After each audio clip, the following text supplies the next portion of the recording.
you for watching. This is Kiwi, and we are going to show you how to go from start to finish on a watercolor project, from how to go from your reference photo to a sketch, and then from the sketch to a watercolor painting. So today we are going to be looking at Lucy.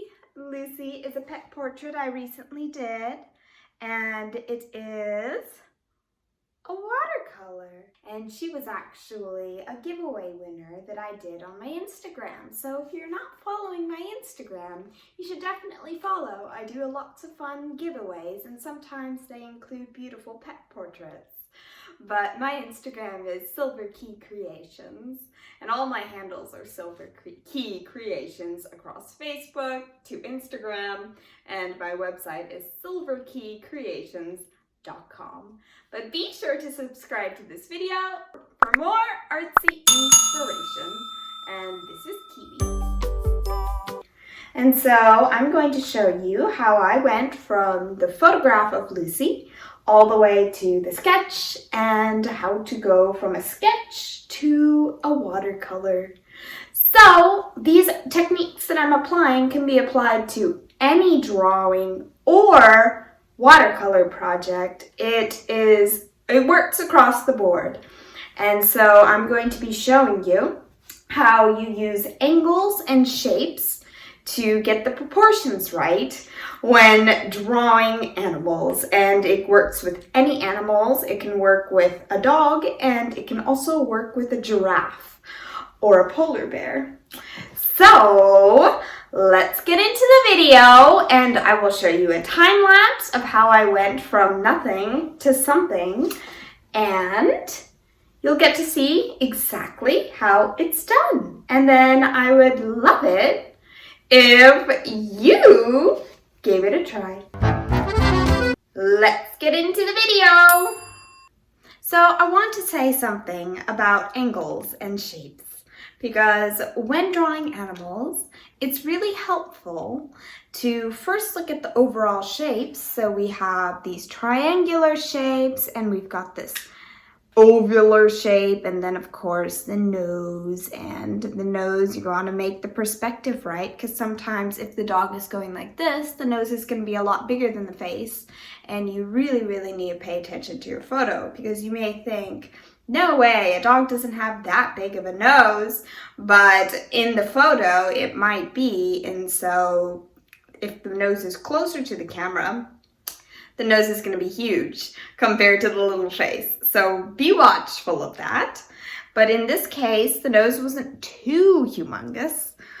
Thank goodness. I picked a pretty photo. But yeah, so you want to look at that. And then also you want to look at the angles. So when looking at your animal, you want to see, does it have these angles that go across this way, angles that go across this way? The ear goes like this, and then like this, and then like this, and then like this, and then like this.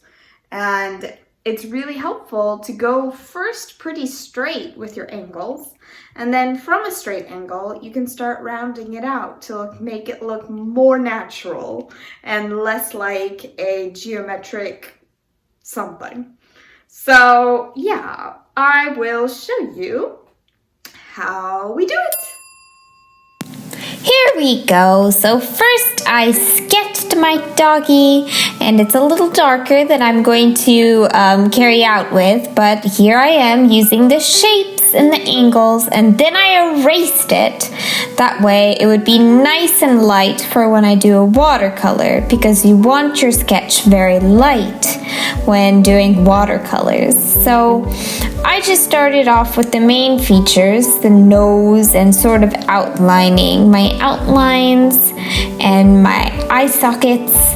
And then I went in and made some like deeper contouring with very light shades. So with watercolor, you want to sort of start off light and then get darker and start blending out as you go. But I just kept on building detail and getting more dark with my lines and more crisp. and adding shading and just making it more and more lifelike, and adding a few highlights. And you can add highlights by just washing away some of your previous paint with a little bit of water and brush strokes.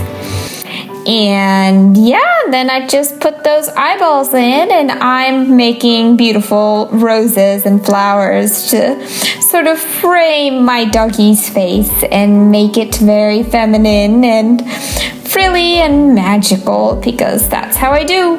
And I was drinking spirulina because that's what I do. But anyway, continued building detail in the face after I added some flowers, so I just sort of got the overall composition of my piece, and kept on adding little hairs. I went in with a small brush and did like little hair marks to add a realistic sort of furry appearance. And then I washed in a green, pale green background and started adding some more details to my floral arrangement, and some final details to my doggy, and some blending out by just kind of fluffing around a dry brush, and then some last really crisp details in the eyeballs, and some last little like finishing touches of some highlights with some white watercolor paint. And that's how I did all of these highlights. It's white watercolor, and looks like I'm still putting more details. I'm getting carried away, getting that teeny tiny brush and just making all these little brush marks, and I'm done. Ta-da! I hope you enjoyed that. I'm really looking at my process, and here's the finished result. And I hope you think it's as beautiful as I do. And I'm so ready to let it go on to its new loving home of the person who owns Lucy. So, toodaloo, that's all for the instruction. Thank you so much for watching, and I hope you learned a little something, and I hope it was at least in the least bit entertaining. Doodles for now! Bye-bye!